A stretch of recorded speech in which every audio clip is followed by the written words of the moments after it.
বঙ্গ news BTC লাইভে আপনাদেরকে স্বাগত জানাচ্ছি। প্রিয় দর্শক, এই মুহূর্তে আমি আছি হচ্ছে সুনামগঞ্জের মধ্যনগর উপজেলার যে বাইনচাপড়া হাওর আছে সেই হাওর পারে। আমরা লক্ষ্য করেছি যে গত কয়েকদিনের টানা ভারী বর্ষণ এবং পাহাড়ি ঢলের কারণে বিভিন্ন হাওর এবং নদীর পানি বৃদ্ধি পেয়েছে এবং হাওর এবং নদীর পানি বৃদ্ধি পেয়ে কিন্তু লোকালয়ে প্রবেশ করেছে, যার ফলে আমরা লক্ষ্য করেছি যে নিম্নাঞ্চলে যে রাস্তাঘাট আছে সেই রাস্তাঘাট কিন্তু এখন পানির নিচে প্লাবিত হয়ে গেছে, যার ফলে কিন্তু মানুষ কাপড় ভিজিয়ে কিন্তু তারা রাস্তা পারাপার হচ্ছে। আপনারা যদি দেখতে চান যে এখন যে হাওরটি আপনারা দেখতে পাচ্ছেন স্ক্রিনে, এটা হচ্ছে একটা বাইনচাপড়ার হাওর এবং মধ্যনগর উপজেলার মধ্যে সবচেয়ে একটি বৃহৎ হাওর।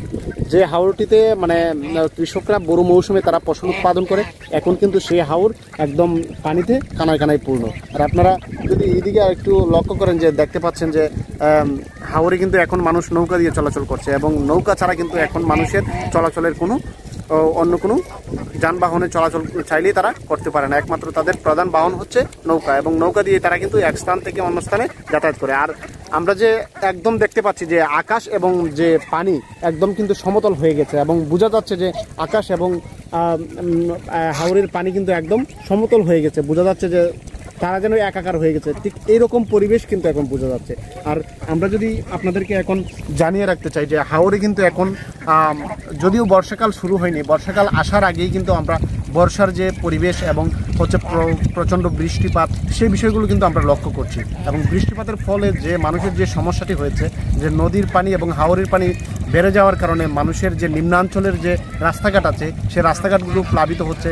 অনেকেই কিন্তু গৃহবন্দী হয়ে পানির কারণে বাড়ি থেকে কোথাও বের হতে পারছেন না এবং এই অঞ্চলের প্রধান এখন যে বিষয়টি যে এই অঞ্চলের মানুষের চলাচলের প্রধান বাহন যেটি হয়ে দাঁড়িয়েছে, এখন কিন্তু মানুষের চলাচলের প্রধান বাহন হচ্ছে নৌকা এবং তারা কিন্তু এক স্থান থেকে অন্য স্থানে কিন্তু নৌকা দিয়েই চলাচল করে। তো আপনারা দেখতে পাচ্ছেন যে আসলে যেভাবে নদীর পানি বৃদ্ধি পাচ্ছে এবং এইভাবে যদি বৃদ্ধি পেতে থাকে তাহলে স্বল্পমেয়াদী থেকে দীর্ঘমেয়াদী বন্যা পরিবেশ সৃষ্টি হতে পারে এবং আবহাওয়া এবং বন্যা পূর্ব সতর্কীকরণ কেন্দ্র তারা কয়েকদিন আগেও জানিয়েছিল যে সীমান্তবর্তী যে কয়েকটি জেলা আছে সেই জেলাগুলোতে, যেমন বাংলাদেশের উত্তর পূর্বাঞ্চল এবং হচ্ছে দক্ষিণ পূর্বাঞ্চলীয় যে জেলাগুলো আছে সেই জেলাগুলোতে কিন্তু স্বল্পমেয়াদী থেকে দীর্ঘমেয়াদী বন্যার পরিবেশ সৃষ্টি হতে পারে।